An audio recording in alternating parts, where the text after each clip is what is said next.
Hello, everyone. Welcome to this week's Indie Artist Music Hustle with Blonde Intelligence. I'm your host, Miss Ronnie, where I always seek to give you exquisite cranial repertoire. This week, we have a very special guest. We have Miss Lauren Dukes. How are you today? I'm good, thank you. How are you? I'm doing just fine. I'm going to start out with letting you take over and tell everyone a little bit about yourself. Well, my name is Lauren, as you already said. I am a singer-songwriter, originally from Chicago, but now living in the Northwest Indiana area, right on the border town of Hammond, so not super far from my hometown. Yeah, it's I'm a full-time musician. Been blessed to get to do this full-time for about the last 8 or 9 years. Um, and a mother of two. So that's the main point. Okay, so what were you doing before you went into music full time? Well, I was always entrenched in music somehow. It was just at first I was in more so choirs and mostly like gospel realm type events and then I also, goodness, I was a student while also trying to form a band, and I've been an administrative assistant in doctors' offices. When I was married, I was also like an office manager.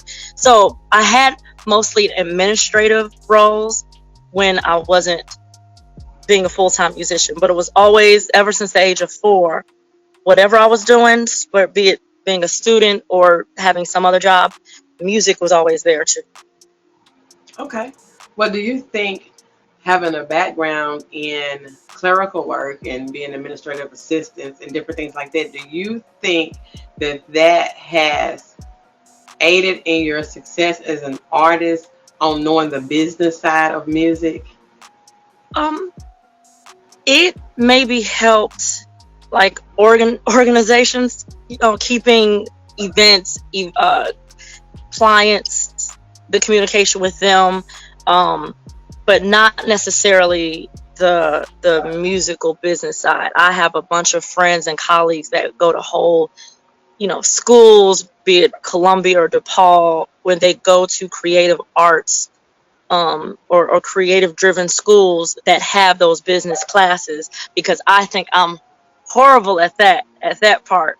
But the clerical side of it did allow for I think just better communication with clients and a bit more organizational skills as far as keeping up with the business side of my artistry. Okay. So tell me your process in creating a release. Well, this was my first one, so it started off with just making sure, first and foremost, like I have two young sons, making sure schedules were going to be okay. Cause let my family know, I'm gonna be out of probably out of MIA for a little bit, um, and making sure that they're okay with the process before it started. Um, Brainstorming with other friends who are musicians. I have a ton of talented, just just creative, gifted people that also have had more experience with releases. Um, Picking their brains, finding out, okay, what does this take on the financial side? How long?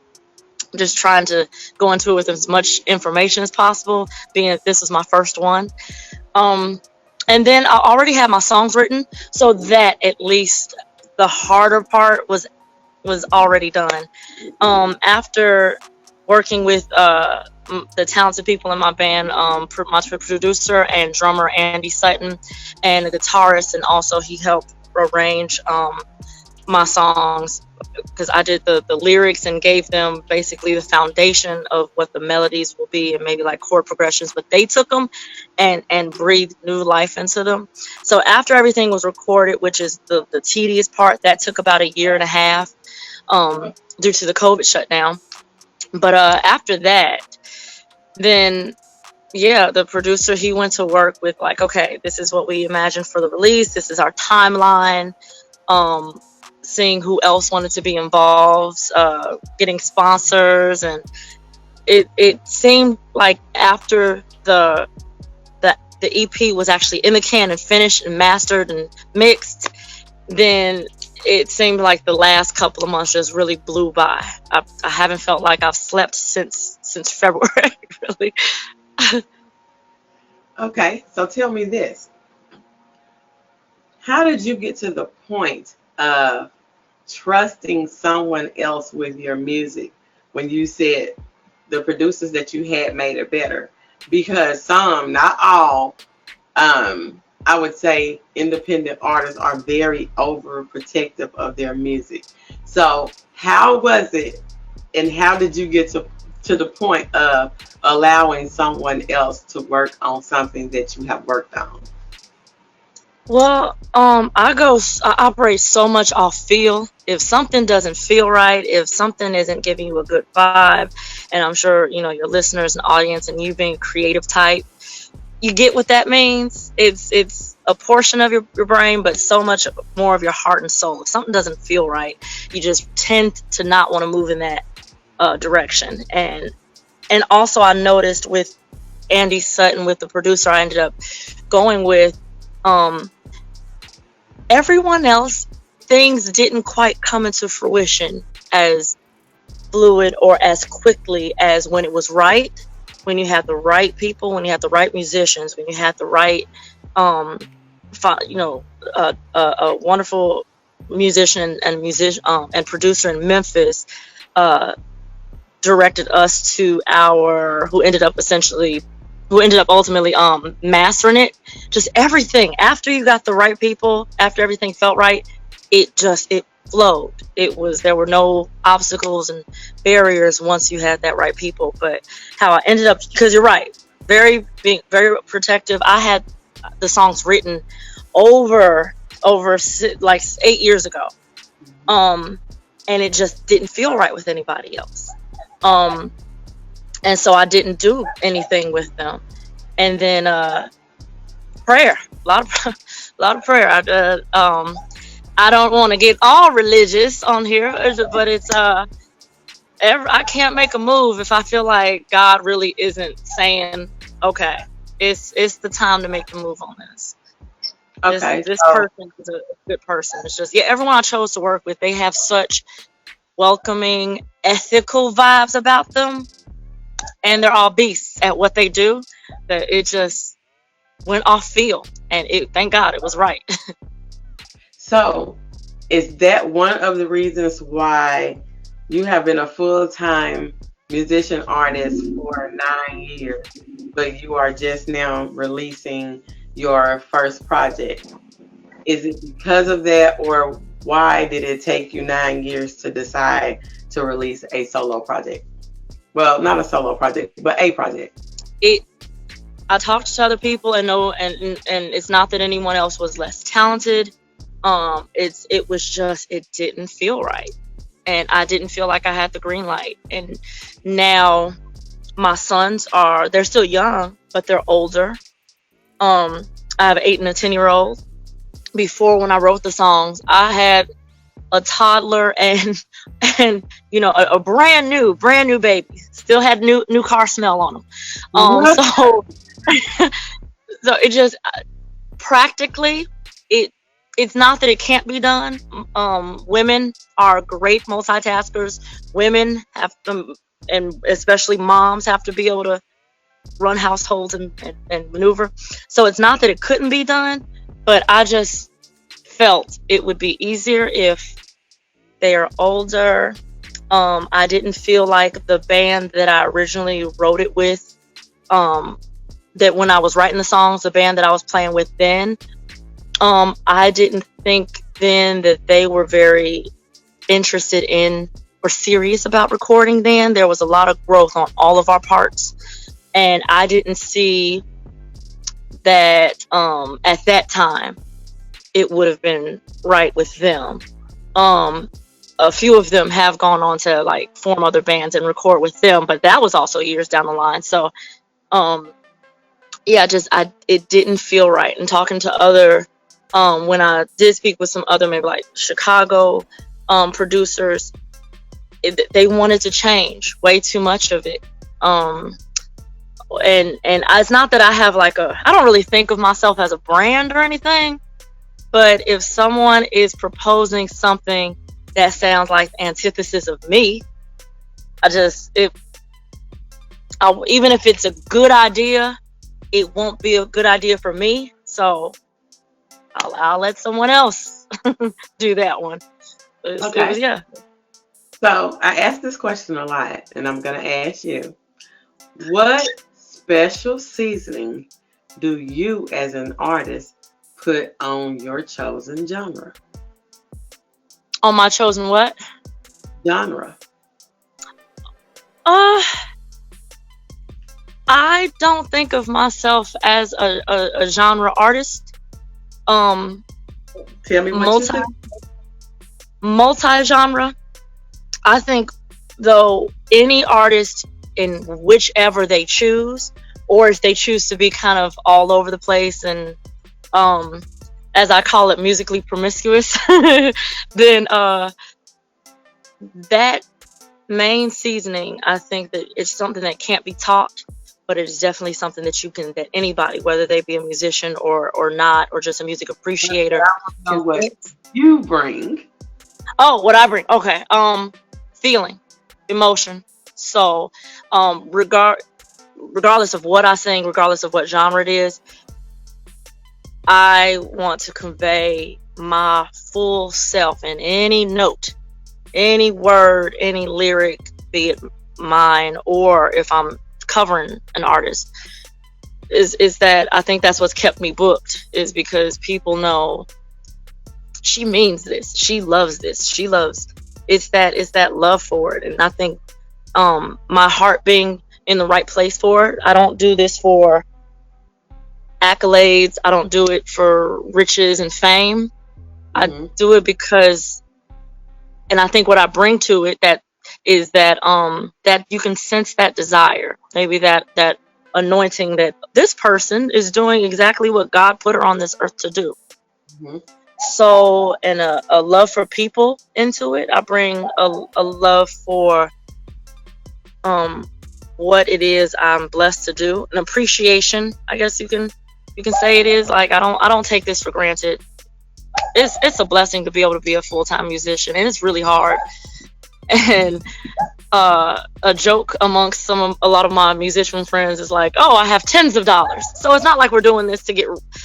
Not everybody's doing this to be the next Beyonce. And so it's love. I bring love and soul into whatever I sing. Okay.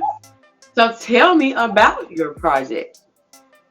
It is a 5-track EP, self-titled Lauren Dukes.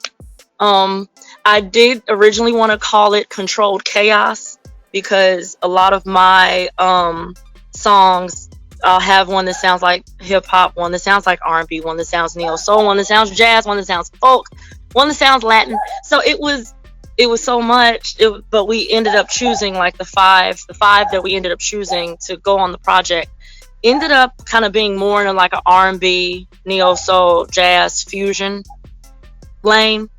So I said, okay, I'll save Controlled Chaos for later. But yeah, it's a self-titled 5-track EP. When did you release it? September 2nd. So it's on all the streaming apps, and my website has physical copies along with merchandise, t-shirts and little hats. And um so yeah, September 2nd was the actual release date. We Oh, released one single on June, no, July. We released one single July, or was it August? I'm so sorry. The months have just flown by. So we released one single prior to September, and then each week in August, each Wednesday, we released one music video, and it was a live performance video, kind of think of like Tiny Desk okay. style, everybody in a room. We released one every Wednesday to kind of coincide with the culmination of the September 2nd release, and it was fun. Yeah. So tell me, all of the songs that you have on the EP, are those songs that you wrote 8 years ago, or do you have anything that's brand new in there? All of them were from when I wrote them about 8 years ago. There's a ballad called "Addicted." Hmm. It's pretty straightforward, just somebody who really gets under your skin. And I feel like in songwriting, you have to go in extremes. It can't be, I like you. No, it has to be, I'm obsessed, or I hate you. So, Addicted is the ballad. There's a song called Closure. And it can be interpreted as just having that one last tryst with just, closing a door. I'm like, okay, I didn't want this forever, but just one more time. Um, it could be applied to anything, I guess, also too. Uh, Hectic Love Week is a song about just everyone knows one of those couples that make up and break up. When break up and make up so repeatedly, whereas is their pattern. And I wrote that about a friend who I saw going through that. That's toxic. It is, yeah, yeah. And when I'm performing it live, when I'm addressing the audience, telling them about the song, it's like, okay, either you know a couple like this, and if you don't, you are in that couple. It's so everyone. That's and that one's ended up being a lot of people's favorites. It's called, yeah, Hectic Love Week. And then there is, oh gosh, um El Boogie. The full title is El Boogie on the Mic. Okay. That's like a funk. It's like a funk dance, more Now, dancey. And that one I wrote because I watched an interview with Prince saying that he wrote his song Cream while looking in the mirror. I was like, oh, makes sense after you take a look at the lyrics. So this is my miniature, less genius version of Cream. And this is probably one of the only songs I've ever written about myself. But it's explaining or describing how I hope I make people feel better when okay. I step behind the mic. And then we also have, let's see, Hectic, Closure, El Boogie, Addicted. What am I missing? Oh, Flawed Perfection. That one's about how two very imperfect people, we're all flawed. Two people can come together and make a perfect pair. So, was this EP your debut to the world of your writing ability? So, this is brand new, even though you have held on to it this long. This is your debut to the world. This is brand Yeah. new. Okay. Yes. Okay. Well, I thank you for coming. And I would like for you to give everybody your social media handle and anything, last thing about you, where they can find your music at, anything that you think that was interesting that someone needs to know about Lauren Dukes. Well, I'm very appreciative that you invited me on your show. Thank you for allowing an outlet for independent artists to get out there. And I think that's great what you're doing. Thank you so much. It's my name is Lauren Dukes on Facebook and Instagram. I'm a terrible millennial, so I don't like social media a whole lot. But you can I post where I'll be. I perform live all the time. Not always with a band. Sometimes with an acoustic duo, or trio or something. You can find me at Lauren Lauren Dukes Dukes. I have a website, misslaurendukes.com. The Miss is spelled out MISS. You can find physical copies of my EP if you're interested. Also, handmade, hand designed t-shirts. Not hand designed by me because that is not my creative gift. But our producer's wife is a very talented artist, graphic designer, and she's amazing. And she hand designed even like the shirts and the hats, and like, which come in handy because a sister don't always feel like doing her hair. Um, and I've been wearing my merch out lately. I was like, is this narcissistic? But yeah, it's Now, it's on the website. And if anyone is interested, if you like live music, look at my Facebook page and I post where I'll be, and come up and say hi. I do requests. I don't always just do my music. Mostly what pays the bills is the cover artist part of it. So it's I'm appreciative of the opportunity to get to share the craziness that goes on up here or in here with everyone. All right. Y'all heard her. You can find her on all streaming platforms, and you can find her on her website at www.miss.Lauren Dukes. And you can find her on Instagram and Facebook at Lauren Dukes. Yes. All right.